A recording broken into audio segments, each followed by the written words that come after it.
दोस्तों, मैं चौधरी मोहम्मद मुबशिर एडवोकेट। देखिए, कई दिनों से लोगों के फ़ोन और मैसेज आ रहे थे। लोग जानना चाह रहे हैं। आजकल हर तरफ एक ही सवाल है और लोग थोड़ा सा परेशान हैं। पर सवाल है कि एस आई आर क्या है। देखिए, SIR एक जो वोटर हैं, ये सबसे पहली बात उन लोगों के लिए है। बाकी जो वोटर नहीं हैं उनके लिए नहीं है। जो नाबालिग हैं उनके लिए नहीं है। ये हमारे वोटरों के लिए है। देखिए, जो SIR है, पहले बिहार, फिर उत्तर प्रदेश और अब शुरू होने वाला है हमारे उत्तराखंड में। उत्तराखंड में सरकार ने 4 ज़िले चिन्हित किए हैं शुरुआत में। नंबर 1 पे उधम सिंह नगर ज़िला, नंबर 2 पे नैनीताल ज़िला, नंबर 3 पे हमारा देहरादून ज़िला और नंबर 4 पे हमारा हरिद्वार ज़िला।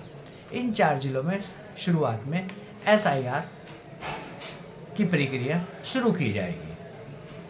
SIR को सरकार ने 4 श्रेणी में वर्गीकृत किया है, 4 जोन में बांटा है, डिवाइड किया है। कैटेगरी A वह वोटर जिनका जन्म 1 जुलाई 1987 से पहले हुआ और वर्तमान वोटर लिस्ट में उनकी आयु 38 वर्ष या इससे अधिक है, उस श्रेणी के लोग कैटेगरी A में आएंगे। कैटेगरी B में वर्ष 2025 की जो मतदाता सूची है, उसमें उनकी आयु 38 वर्ष या उससे अधिक हो, किंतु 2003 की वोटर लिस्ट में उनका नाम दर्ज नहीं है, ऐसे लोग कैटेगरी B में आएंगे।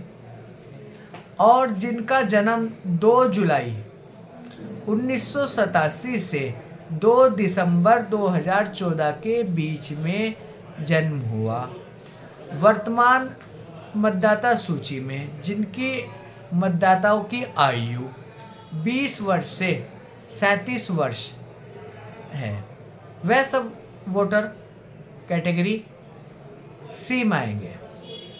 जिनका जन्म 3 दिसंबर 2004 से 1 जनवरी 2025 के बीच हुआ और वर्तमान वोटर लिस्ट के हिसाब से उनकी आयु 18 वर्ष से 19 वर्ष है, वह सब कैटेगरी D में आएंगे। फॉर्म में 4 कैटेगरी है। चारों कैटेगरी में किस किस कैटेगरी के लोग आएंगे वो मैंने आपको बता दिया। उसके बाद मैं आपको बताऊं, जो कैटेगरी C और कैटेगरी D है के मतदाताओं के माता पिता का नाम, जो वोटर लिस्ट है, जो कैटेगरी C और कैटेगरी D में आते हैं की श्रेणी में, और उनके माता पिताओं का नाम 2003 की मतदाता सूची में दर्ज है, तो उनके माता पिता के पहचान के लिए अन्य दस्तावेज की कोई आवश्यकता नहीं होगी। केवल 2003 की नामावली की प्रति जमा करना ही काफ़ी होगा, जिस पेज पर आपके नाम है माता पिताओं का। उसके अलावा जो सरकार ने किसी के पास जिसके वोटर लिस्ट में नाम भी नहीं है और उनका कागज़, उनके लिए डॉक्यूमेंट चाहिए, जो फॉर्म BLO आपको आपके घर आके देगी, उस BLO के कागज़ के फार्म के साथ में आपको लगभग 15-20 कागज़ हैं जिनको 10 कैटेगरी में रखा गया है। तो उन कागज़ की प्रतिलिपि अगर आपके पास है 1 जुलाई 1987 से पहले,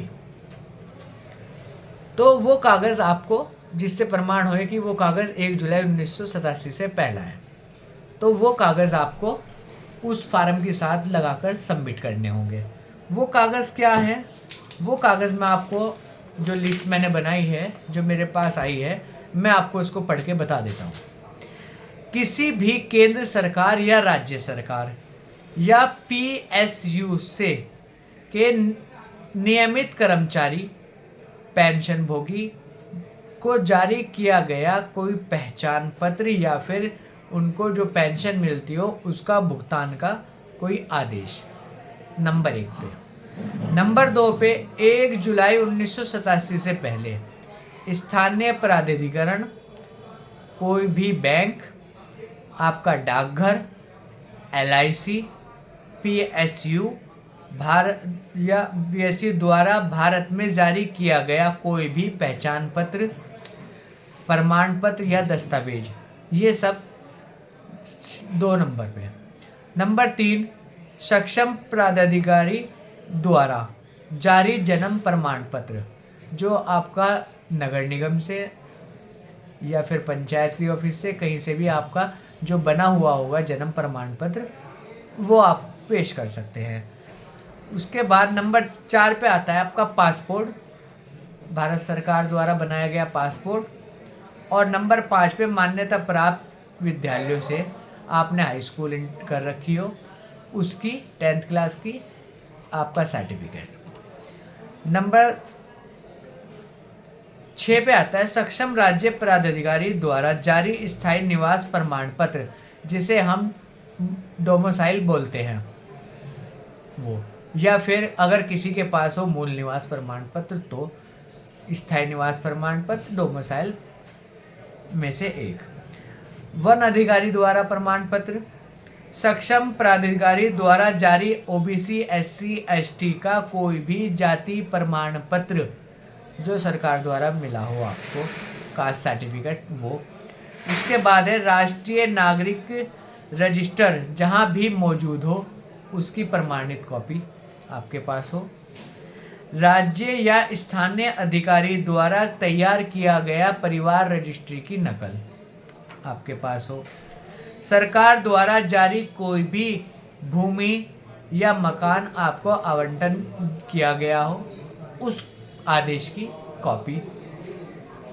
ये सब कागज़ में से आपके पास कोई भी 1 या 2 कागज़ हो तो वो कागज़ आप SIR के फार्म पे लगाकर अपने आधार कार्ड के साथ में जमा कर सकते हैं।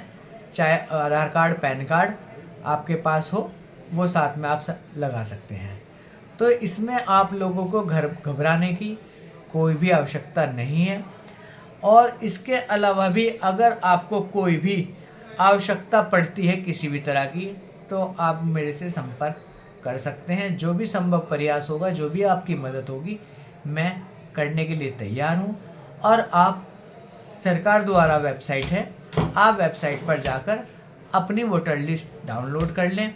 और अगर वोटर लिस्ट नहीं डाउनलोड हो पा रही तो मेरे से आप संपर्क करना चाहें तो आप मेरे से संपर्क कर सकते हैं। और मैं आपको बता दूं 1 सेकंड कि आपको इलेक्शन कमीशन ऑफिसर की साइड है, चीफ इलेक्शन ऑफिसर की, आप उस पर जाकर अपने वोटर लिस्ट डाउनलोड कर सकते हैं। और वहाँ से उसमें वोटर लिस्ट में आप सर्च कर सकते हैं कि आपका 2003 की वोटर लिस्ट में SIR वाली में आपका या आपके गार्जियंस का, आपके फादर मदर, दादा दादी, नाना नानी, किसी का भी नाम अगर उसमें हो तो आप उसके ज़रिए उसमें नाम सर्च कर सकते हैं और उसके हिसाब से जो भी फार्म है उसको भर के आप जमा कर सकते हैं।